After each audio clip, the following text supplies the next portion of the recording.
Hey guys, welcome to another Hunter video. I'm a Draenei Hunter on the Whisperwind server, and in this video I'm going to be continuing the series of Hunter leveling guides, and this is going to be talking about level 5 to level 10. Now, in my last video, I talked to you about building upon your Hunter foundation, how you should play and strafe and playing with the cooldowns of your shots, and in this video I'll be continuing that with just some further foundational skills as well as some skills you learn from level 5 to level 10. And in my last video I said to unbind the S key for moving backwards. The reason for this is you don't make the mistake of having the S key to move backwards, because as a hunter you will never ever need the to move backwards, whereas you could strafe and run at full speed instead. So you don't have to unbind it, but I really recommend to unbind it because you'll find yourself moving backwards if you don't unbind. Alright, so let's start with the skills that you get at level 6. So at level 6 you get two new skills, Arcane Shot and Hunter's Mark. Now, Hunter's Mark can be used from up to 100 yards away, so that means you can use Hunter's Mark as your first skill to prepare yourself to fight the enemy. Hunter's Mark will increase the damage of you and anyone else in your party who uses physical range attacks, and it will also stop this enemy from shadow melding or vanishing or just hiding from you. So it's useful in very many different ways. Now, Arcane Shot is a skill that's a one instant burst of damage, and it uses an arcane damage, not physical, but we won't worry about that for now. Arcane Shot is a skill that can be used again up to 35 yards away, and you can use Arcane Shot when you're running, when you're jumping, when you're standing still.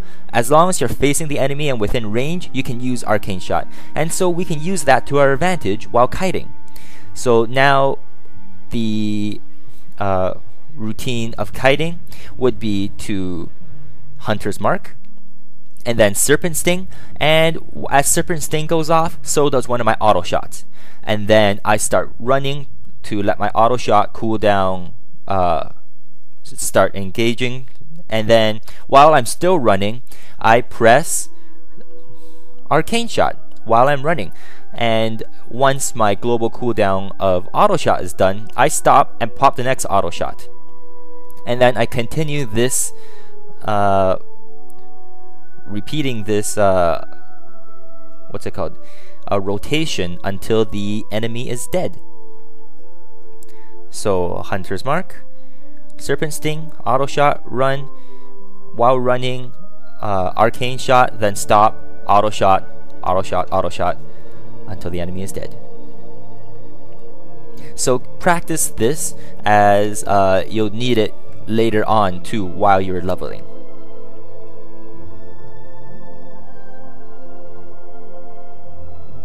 And this, you have now seen all three different types of cooldowns: the global cooldown for skills, the auto shot cooldown, and the per skill cooldown, which in this case is the Arcane Shot cooldown of 6 seconds. And now I'm gonna talk to you about fighting an enemy that will run faster than how you can run, and you'll meet these guys soon enough. They may be in the form of crabs or nagas or beasts or whatever they are. Now let me show you. Since they're faster than I am, then I have to stop, let them attack me, and while they're in their attack animation, I start running so that I can get enough distance in order to get another auto shot or skill off that is ranged. And if I stop, the enemy will stop while attacking me. Now let me show you what happens if I don't stop and continuously runs.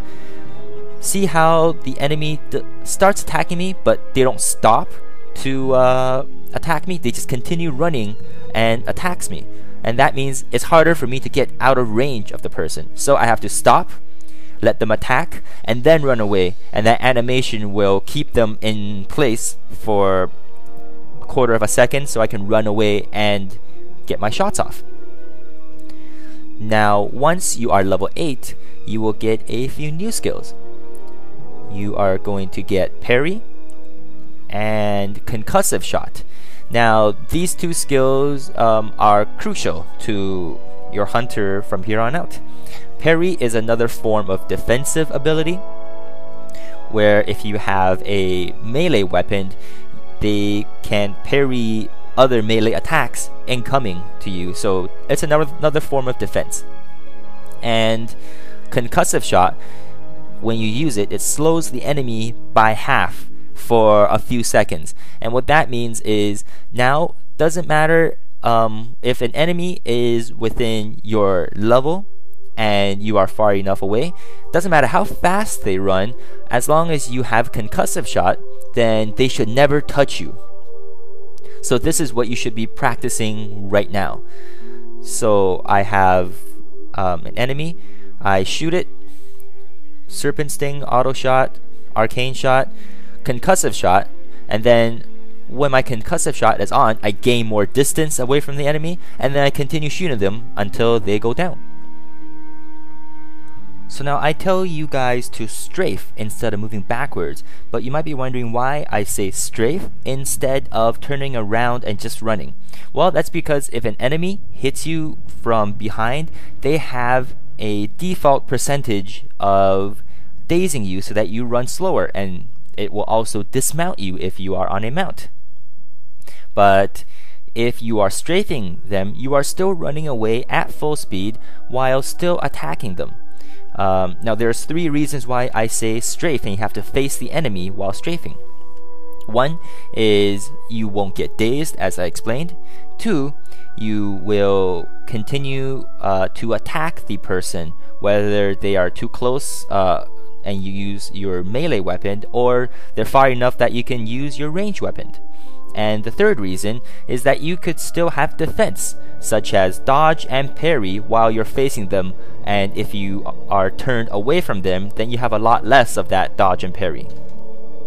Now at level 10, you will get Aspect of the Hawk, which is an aspect you'll be using most of the time, and an upgraded Serpent Sting and Track Humanoid, which I don't have enough money for, so I have to sell a few things, and there we go, I have enough now.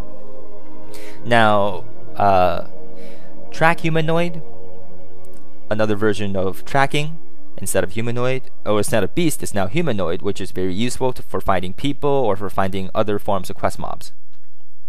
And for Aspect of the Hawk, this is what you're going to be using most of the time, because it increases your damage and from level 10 on, you're less worried about defense and you're more worried about damage. And I'll explain in my next video when pets are available, as well as talent points.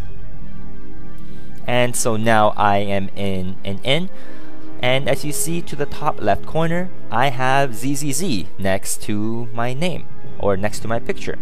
What this means is I am getting rested experience. If you look at my experience bar, purple to the bottom, they will turn blue next time you view my videos. And when you have rested experience, you get 200% experience from killing monsters and finishing quests.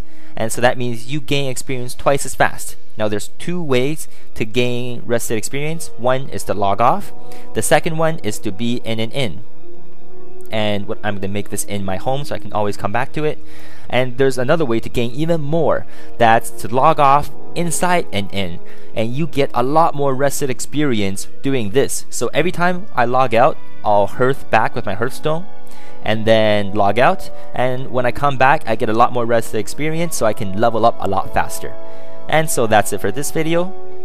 Take care, and remember, for the next video, I'll explain more about pets and talent points and some more skills from level 11 to 15. Bye now.